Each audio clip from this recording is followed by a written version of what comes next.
दोस्तों, दिल्ली ब्लास्ट में i-20 car में विस्फोट हुआ है। मामले में हर संभावनाओं की जांच की जा रही। अमित शाह ने LNJP अस्पताल पहुंचकर घायलों का हाल जाना। लोक नायक अस्पताल पहुंचने पर गृह मंत्री ने दिल्ली पुलिस CP सतीश गोलचा और अन्य अधिकारियों के साथ बैठक की। फिलहाल इस घटना को लेकर पूरे देश में हाई अलर्ट है। सुरक्षा व्यवस्था चाक चौबंद कर दी गई है। दोस्तों, इस भयानक वारदात को लेकर जहां एक तरफ मीडिया में सिर्फ सलमान का चर्चा है, तो दूसरी तरफ विपक्षी दल भी मोदी सरकार पर हमलावर है और अमित शाह पर हमलावर है। बताते हैं आपको क्या है पूरा मामला। दरअसल मीडिया के मुताबिक दिल्ली में लाल किले के पास जिस i-20 कार में धमाका हुआ था, उसके पहले मालिक गुरुग्राम के सलमान थे। फिर यह कार बिकते बिकते जम्मू कश्मीर के पुलवामा तक जा पहुंची और अंत में दिल्ली में लाल किला मेट्रो स्टेशन के पास इसमें धमाका हुआ। अब तक पुलिस ने इसे आतंकी हमला करार नहीं दिया है, लेकिन इसकी जांच कुछ ऐसे ही संकेत दे रही है। फिलहाल पुलिस ने गुरुग्राम से रजिस्टर्ड इस कार के पहले खरीदार के मकान मालिक से पूछताछ की है। इस कार के पहले मालिक सलमान थे, जो गुरुग्राम में रहते थे। वो जिन दिनेश के मकान में रहते थे, पुलिस ने उनसे आज पूछताछ की है। दिनेश की मां वीरवती ने बताया कि पुलिस उनके बेटे को पूछताछ के लिए ले गई है। दिनेश के परिवार का दावा है कि सलमान उनके घर में 2016 से 2020 के दौरान रहा था। इस बीच जानकारी मिली है कि दिल्ली धमाके में मरने वालों की संख्या 12 पहुंच गई है। दिल्ली और गुरुग्राम पुलिस की संयुक्त टीम ने सोमवार की शाम को ही कार के पहले मालिक मोहम्मद सलमान को हिरासत में ले लिया था। सलमान ने बताया कि उन्होंने अपनी कार दिल्ली के ओखला निवासी देवेंद्र को 1.5 साल पहले बेची थी। फिर देवेंद्र ने इस कार को अंबाला में किसी को बेच दिया था। अंबाला के उस शख्स ने पुलवामा के तारिक को गाड़ी बेच दी थी। फिलहाल पुलिस कड़ियां जोड़ते हुए सभी तक पहुंचने में जुटी है। इसी बीच दिनेश के परिवार ने बताया कि सलमान उनके शांति नगर स्थित आवास में 4 साल तक रहा था और फिर गुरुग्राम में ही फ्लैट ले लिया था। वीरवती ने कहा कि रात को कुछ पुलिस वाले आए थे और मेरे बेटे को ले गए। हमने अपना मकान 2015 में बनाया था और 2016 में सलमान रहने आया था। वो ऊपरी मंजिल पर रहता था और 4 साल बाद अपने ही फ्लैट में शिफ्ट हो गया, जिसे उसने खरीदा था। वीरवती ने कहा कि अब घर में दूसरे किराएदार रहते हैं। दिनेश के भाई महेश ने कहा कि हम लोगों का सलमान से कोई संपर्क नहीं रहा है। महेश ने कहा कि पुलिस ये कहकर ले गई है कि इनसे पूछताछ करनी है। उसने कहा कि सलमान हमारे यहां अपनी पत्नी, 2 बच्चों और मां के साथ रहता था। सलमान एक निजी कंपनी में नौकरी करता था। फिलहाल इस मामले में पुलिस कड़ियां तलाश रही। यह हैरान करने वाली बात है कि एक कार इतने लोगों के पास बिकते हुए पहुंची और अंत में उसे आतंकी साजिश के लिए इस्तेमाल किया गया। माना यह भी जा रहा है कि जानबूझकर ऐसी कार को चुना गया जो कई बार बिकी हो, ताकि उसके मालिक की तलाश करना आसान ना रहे। मतलब कार के मालिक एक से दूसरे, दूसरे से तीसरे ऐसे ही होता रहा और इसमें कई नाम हैं, लेकिन सिर्फ मीडिया में सलमान को ही दिखाया जा रहा है।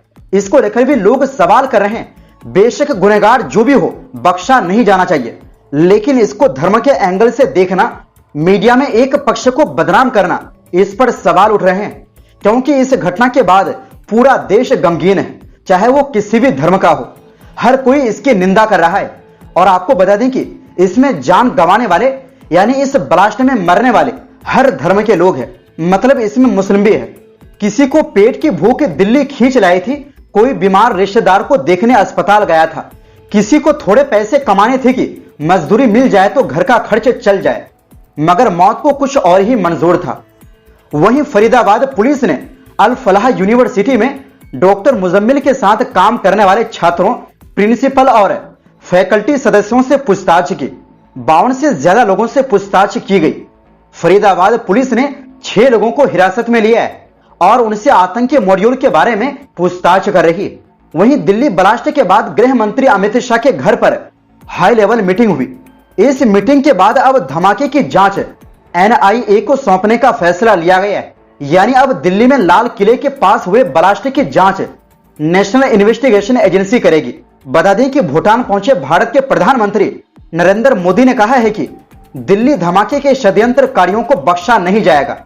PM मोदी ने कहा कि वो बहुत भारी मन से भूटान आए हैं उन्होंने कहा, कल शाम दिल्ली में हुई भयावह घटना ने सभी के मन को व्यथित कर दिया है। मैं पीड़ित परिवारों का दुख समझता हूं।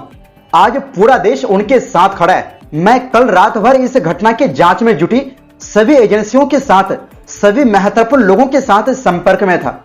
विचार विमर्श चल रहा था, जानकारियों के तार जोड़े जा रहे थे। पीएम मोदी ने कहा, हमारी एजेंसियां इस षड्यंत्र की तह तक जाएंगी। इसके पीछे के षड्यंत्रकारियों को बख्शा नहीं जाएगा। वहीं रक्षा मंत्री राजनाथ सिंह ने भी नई दिल्ली में कहा कि दिल्ली धमाके के जिम्मेदार लोगों को बख्शा नहीं जाएगा। दिल्ली डिफेंस डायलॉग के दौरान राजनाथ सिंह ने लाल किला मेट्रो स्टेशन पर हुई दुखद घटना में जान गंवाने वाले लोगों के प्रति संवेदना जाहिर की। उन्होंने कहा, मैं अपने नागरिकों को भरोसा देता हूं कि देश की अग्रणी एजेंसियां गहन जांच कर रही और इस त्रासदी के लिए जिम्मेदार लोगों को इंसाफ के कटघरे में लाया जाएगा। राजनाथ सिंह ने यह भी कहा कि जांच के नतीजे जल्द ही सार्वजनिक की जाएंगे। वहीं दिल्ली धमाके पर कांग्रेस नेता पवन खेड़ा ने प्रतिक्रिया दी। उन्होंने कहा कि देश की राजधानी में इस तरह ब्लास्ट होना अपने आप में बहुत सारे सवालों को जन्म देता है। पवन खेड़ा ने कहा, जो चिंता और भय का माहौल पूरे देश में उपज रहा है, उससे देश के मन में बहुत सवाल है। उन्होंने कहा, यह ब्लास्ट क्या था, किसने कराया, असल में क्या है ये, जब तक सरकार ये हमें नहीं बताती तब तक इस पर कोई टिप्पणी करना ठीक नहीं रहेगा। वहीं दिल्ली धमाके को लेकर तृणमूल कांग्रेस टीएमसी की सांसद महुआ मोइत्रा ने देश के गृह मंत्री अमित शाह पर निशाना साधा है। महुआ मोइत्रा ने एक्स पर पोस्ट किया, भारत को एक सक्षम गृह मंत्री की जरूरत है, न कि एक फुल टाइम नफरत फैलाने वाले मंत्री की। क्या यह अमित शाह की ड्यूटी नहीं है कि वो हमारे सीमाओं और हमारे शहरों दोनों की रक्षा करें? वो हर मोर्चे पर इतनी बुरी तरह विफल क्यों हो रहे हैं? वहीं बीजेपी नेता सैयद शहनवाज हुसैन ने कहा, गृह मंत्री ने घटना स्थल का दौरा किया है और इस संबंध में बैठक भी की जा रही है। इस बात की भी कोशिश की जा रही है कि इसके पीछे की वजह पता की जाए। सभी एजेंसियां जांच कर रही है। जब तक कोई रिपोर्ट ना आए तब तक विपक्ष के लोगों को कोई बयानबाजी नहीं करनी चाहिए। वहीं दोस्तों, दूसरी ओर बॉलीवुड अभिनेत्री और बीजेपी सांसद हेमा मालिनी ने उनके पति और अभिनेता धर्मेंद्र को लेकर चल रही खबरों पर नाराजगी जताई है। दरअसल धर्मेंद्र इलाज के लिए अस्पताल में भर्ती है। वहीं कई मीडिया रिपोर्ट्स में उन्हें लेकर कुछ ऐसी खबरें चलाई जिनका हेमा मालिनी ने खंडन किया है।